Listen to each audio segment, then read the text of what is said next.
से वहां से जीत के आए थे। 2020 में बाई इलेक्शन यहाँ पे हुए क्योंकि चेतन चौहान कोरोना में जो है वो इस दुनिया से रुखसत हुए। उसके बाद उनकी जो अहलियां थी वो मैदान में उनको बीजेपी ने उतारा। इस बार उनको टिकट नहीं दिया गया है, दूसरे कैंडिडेट हैं बीजेपी के, लेकिन उन्होंने भी बाई इलेक्शन में बाई पोल में जीत हासिल की थी। और अब 2022 में जो है वो समीकरण थोड़ा चेंज, जैसे कि हर जगह है पश्चिमी उत्तर प्रदेश में कहा जा रहा है कि कोई जैसे कि लहर थी बीजेपी की, वो चीज किसान तहरीक से और दूसरे कई मुद्दे हैं उसकी वजह से उस पर बहुत फर्क पड़ा है। हालांकि हर पार्टी अपने अपने दावे कर रही है, यहां तक कि बीएसपी के अभी हामियों से हमारी बात हो रही थी, वो अपना दावा कर रहे हैं कि उनको एक तो बीएसपी का वोट बैंक जो है वो बेस वोट मिल रहा है, उसके अलावा सर्व समाज का उनको साथ मिल रहा है और बीएसपी का बहुत पुख्ता यहाँ पे ये किला है। लेकिन देखा यही गया है कि समाजवादी और बीएसपी में बीच में 2017 में बीजेपी ने ये सीटें निकाल के अपनी एक दावेदारी पेश कर दी थी। 2022 में जो हालात इन 5 सालों में रहे उनका कितना असर पड़ेगा इलेक्शन पर, ये तो आने वाला वक्त बताएगा जब 10 मार्च को वोटिंग होगी। ये बात मुद्दों की हो गई, लेकिन जो सियासी बयानबाजी थी इलेक्शंस में डोर टू डोर जाकर या फिर वर्चुअल खिताब में जो सियासी बयानबाजी थी वो काफी उरूज पर रही हर इंतखाब की तरह। उन सियासी बयानबाजियों को भी आपने आवाम से जानने की कोशिश की थी कि उन पर राय क्या वो जाहिर करते हैं। क्या मिला आपको कि जो सियासी लीडर जो बयानबाजी देते, चाहे वो हिजाब का मामला हो, 80-20% का मामला हो, या फिर किसी के बेटे के डीएनए का मामला हो, या फिर हिजाबी पीएम का मामला हो, तो इस पर आवाम क्या सोचती है ये भी जानना जरूरी हो जाता है। क्योंकि दूसरा मुद्दा जो उनकी जिंदगी पर असरअंदाज होता है वो महंगाई, बेरोजगारी, ये तमाम मुद्दे उससे वो रोज आशना होते हैं। ऐसे में जो दूसरे मुद्दे जो सियासी लीडरों की तरफ से इन तमाम मुद्दों पर हावी होने की कोशिश करते हैं, क्या उस पर कोई अवाम जो है अमरोहा की अवाम, अमरोहा सदर की अवाम इसको खास तवज्जो देती है या नहीं देती है?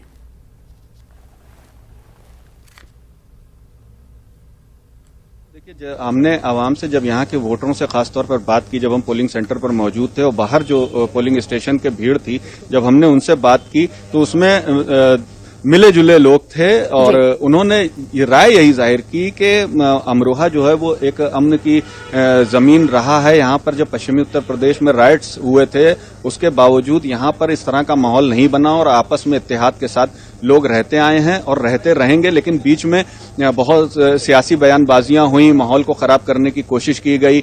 हर जगह अच्छे बुरे लोग होते हैं, लेकिन जब अच्छाई बुराई पर हावी हो जाती है तो वहां का माहौल जो है खुशगवार बना रहता है और बुराई की जो आवाज है वो दब जाती है। तो कई बार ऐसा होता है कि दोनों तरफ से कुछ ऐसे लोग होते हैं शरपसंद के जो माहौल को खराब करके और सियासी फायदा उठाने की कोशिश करते हैं। कई बार इस तरह का माहौल बनाने की कोशिश की जाती, खासतौर पर मगरबी उत्तर प्रदेश में जबकि एक किसान तहरीक चल रही थी, उस दौरान भी बहुत सारी चीजें यहाँ पर हुई थी। 23-24 दिन लगातार यहाँ के किसान जो है वो ट्रैक पे बैठे थे, रेल ट्रैक पे, और ये अमरोहा कई किसान थे जिन्होंने इतने दिन तक रेल ट्रैक को ब्लॉक करके रखा हुआ था और अपनी मांगों को बाद में 13 महीने की वो जो उनकी जद्दोजहद थी उसका यह नतीजा निकला कि 3 ज़राई कानूनों को वापस लिया गया। तो एक जाट वोट बैंक जो यहाँ का है वो बड़ा इस चीज से जो है मुतासिर है कि 5 सालों में जो भी एक माहौल रहा या फिर किसान तहरीक में जिस तरह के हालात बने उसमें जो चीजें सामने आई हैं उसका असर जरूर पड़ेगा। और भारतीय जनता पार्टी के सामने बड़ी चुनौती है, क्योंकि कई ऐसे मुद्दे जिनका जिक्र हम लोग यहाँ पर कर रहे हैं कि हो सकता है कि इससे भारतीय जनता पार्टी को नुकसान पहुंचे, लेकिन समाजवादी पार्टी, आरएलडी एक साथ है और कांग्रेस भी एक नई सियासत के तौर पर उभरती हुई दिखाई दे रही, नई सियासी पॉलिसी के तौर पर उभरती हुई दिखाई दे रही। इन बेल्ट्स में जहां पर आप मौजूद हैं, कांग्रेस को लेकर क्या कुछ लोगों की राय है या फिर क्या कुछ मजबूती देख पा रहे हैं या नहीं? बीएसपी के कारकुनों से आपने बात की, आपने सब समाजवादी पार्टी, आरएलडी इत्तेहाद के कारकुनों से आपने बात की, लोगों की राय जानने की कोशिश की, कांग्रेस का कुछ अमल दखल दिखाई दे रहा है जमीन पर?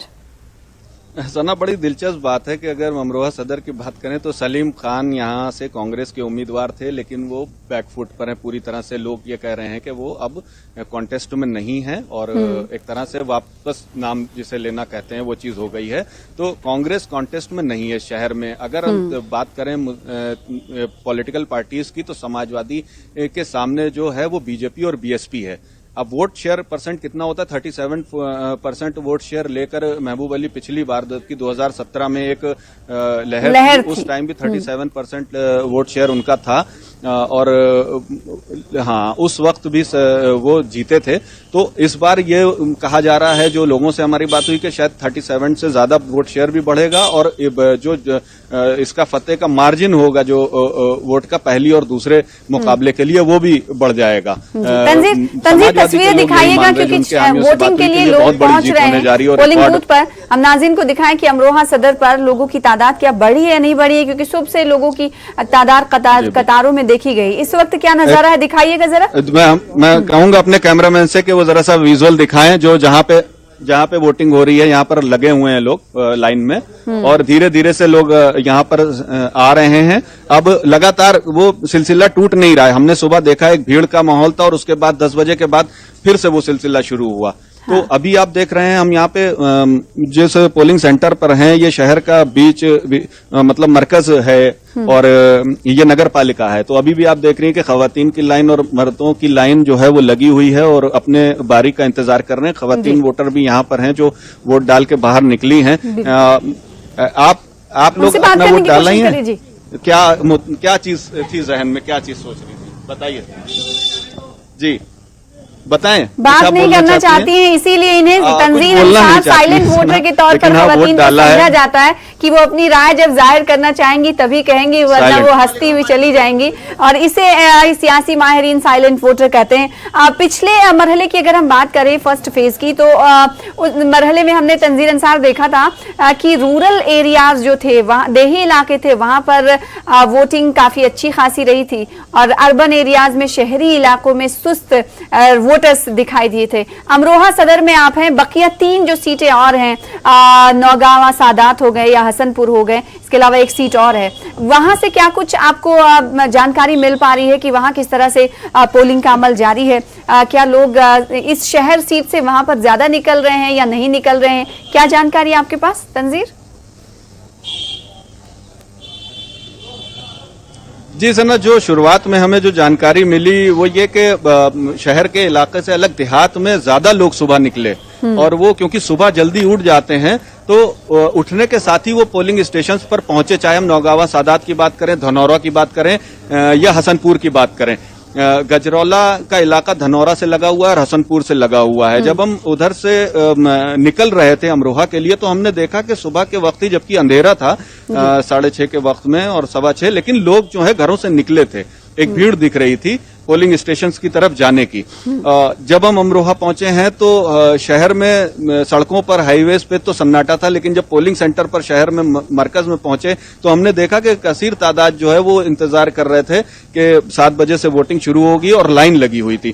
तो शहर में और देहात में माहौल अच्छा रहा, लोग निकले, सुबह से निकले, मौसम भी बहुत अच्छा था। पहले फेज की वोटिंग में तो हमने देखा कि मौसम सुबह खराब रहा और 11 बजे के बाद, 10-11 बजे के बाद जब धूप खिली तो लोग बड़ी तादाद में निकले, और शुरू में वोटिंग परसेंट काफी कम भी रहा, लेकिन 11 बजे जब वोटिंग का परसेंट आया है तो वो 23 तकरीबन 11% था।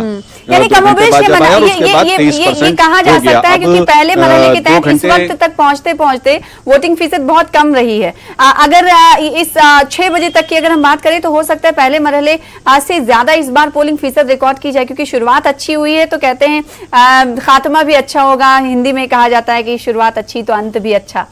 क्या ये माना जाए?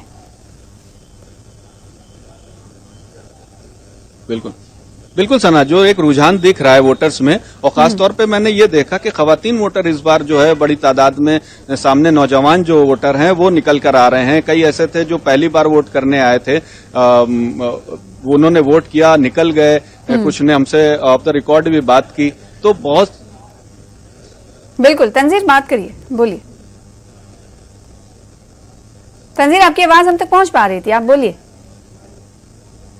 तंजीर शायद हमारी आवाज नहीं सुन पा रहे हैं, और तंजीर से हम ये जानने की कोशिश करेंगे कि जब न्यूज 18 का कैमरा अमरोहा के अंदर दाखिल हुआ, अमरोहा शहर सीट में दाखिल हुआ, तो उन्होंने क्या कुछ तब्दीली देखी? क्या बहुत हद तक काम कुछ नजर आ रहा था, या फिर बहुत हद तक तब्दीली लाने की जरूरत? तंजीर से हम जुड़ने की कोशिश करेंगे। फिलहाल जो टीवी स्क्रीन पर आप तस्वीरें देख रहे हैं, ये मुख्तलिफ मकामात के पोलिंग बूथ की है, जहां पर अवाम पोलिंग बूथ पर पहुंचते हुए नजर आ रहे हैं, और इक्का दुक्का लोगों की तादाद भी कुछ कुछ पोलिंग स्टेशंस पर दिखाई दे रही है, तो कुछ पोलिंग स्टेशंस पर कतारें लोगों की दिखाई दे रही। नौजवान वोटर्स भी बड़े जोशो खरोश के साथ पोलिंग बूथ पर पहुंच रहे हैं और अपनी उंगलियों पर निशानात दिखाते हुए नजर आ रहे हैं। इंतखाबी जंग जैसा कि जारी है, और मुख्तलिफ रियासतों में आज पोलिंग हो रही है। उत्तराखंड में भी आज सभी सीटों के लिए वोट डाले जा रहे हैं, तो गोवा में भी आज तमाम सीटों के लिए पोलिंग सुबह से ही जारी है। अपने नुमाइंदे से हम जुड़ने की कोशिश करेंगे, क्योंकि जब भी किसी शहर में आप दाखिल होते हैं तो जो रास्ते होते हैं, जो पगडंडियां होती हैं, रोड्स जो होती हैं, वो तरक्की का जामिन बनती हैं। तो क्या ये तरक्की का जामिन किसी रियासत के किसी जिले में जाने से पहले देखा जा पा रहा है या नहीं जा पा रहा है? खासकर अगर अमरोहा की हम बात करेंगे, क्योंकि तंजीर वहां पर पहुंचे न्यूज 18 के कैमरे के साथ, और वो कितनी तब्दीली वहां पर देख पा रहे हैं ये भी जानना जरूरी है। छोटे से ब्रेक के लिए रुकेंगे, ब्रेक के बाद जल्द लौटेंगे। इंतखाबी जंग जारी रहेगी। आपने अगर वोट नहीं किया तो घरों से निकलें और वोट करें, क्योंकि वोट करेंगे तभी आपका मुस्तकबिल सेफ होगा और आप की हेल्थ सिस्टम को मजबूत किया जा सकेगा, आप बेरोजगारी को दूर किया जा सकेगा। जो भी मसले आपको हैं, आपके इलाके जो भी मसले हैं, वो दूर हो पाएंगे जब आप घरों से निकलेंगे। छोटा सा ब्रेक के बाद चल लौटेंगे।